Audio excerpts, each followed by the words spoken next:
You know, choosing an instrument, I always say the saxophone chose me. But, you know, it's really kind of on two levels. There's the sort of conscious level, which is like, look at it, you know, it's like, as a kid, I'm like, what? There's like all these keys. And at the time they were gold. They were pretty much all gold lacquer, you know, like a big piece of jewelry. And technology, right? I was, you know, a boy, you know, all techie, which of course now technology is completely different. But this was a big deal in 70. I started playing in 1970. So there was that, right, on the sort of conscious level. But unconsciously, you know, my uncle Peanuts, who is a force of nature, even at 90, I knew that he played the saxophone, but he didn't live in Memphis. So when I finally got to see him, I had already started playing, right?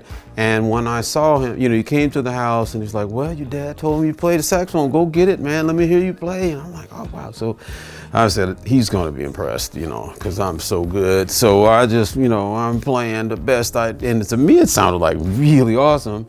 I'm thinking honk, honk, quack, quack. You know, that must have been what it sounded like. But Uncle Peanuts was like, wow, man, that's incredible. You are so good, you know, man. He's like, well, let me see it, see if I can, you know, make a sound on it. He picks it up and then it's like,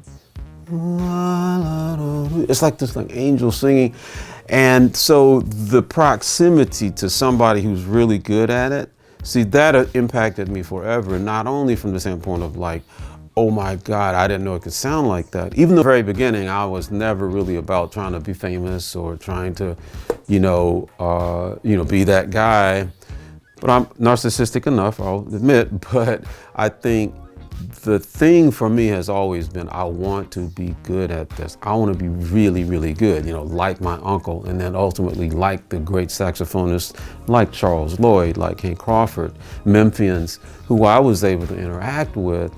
And I was like, I want to be good at this. Ultimately, I realized at a certain point that that's really what I do anyway, is when you guys leave, I'll be up here practicing the language of music, right? It's a nonverbal language because it's a means of communicating something that's inside you into the ears and hopefully the heart of someone else.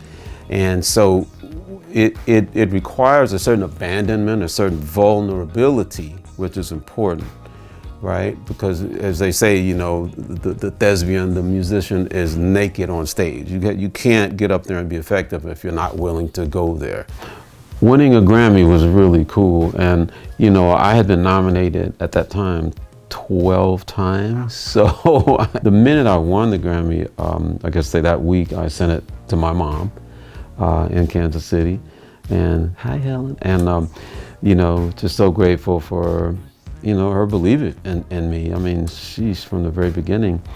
You know, she made sure, because my dad is a pastor, he was running around busy.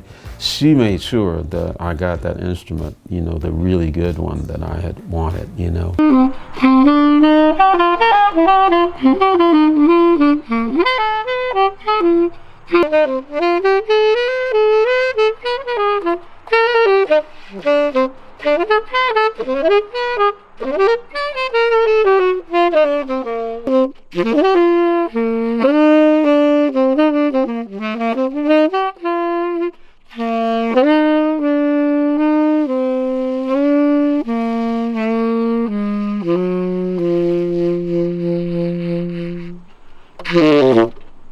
After not having lived here for 30-something years, we're now like kind of discovering Memphis for the first time. I mean, we went to Graceland, we did everything, and we just fell in love with Memphis. And so it's important to me with Cafe Kirk to highlight this incredible place for other people to see.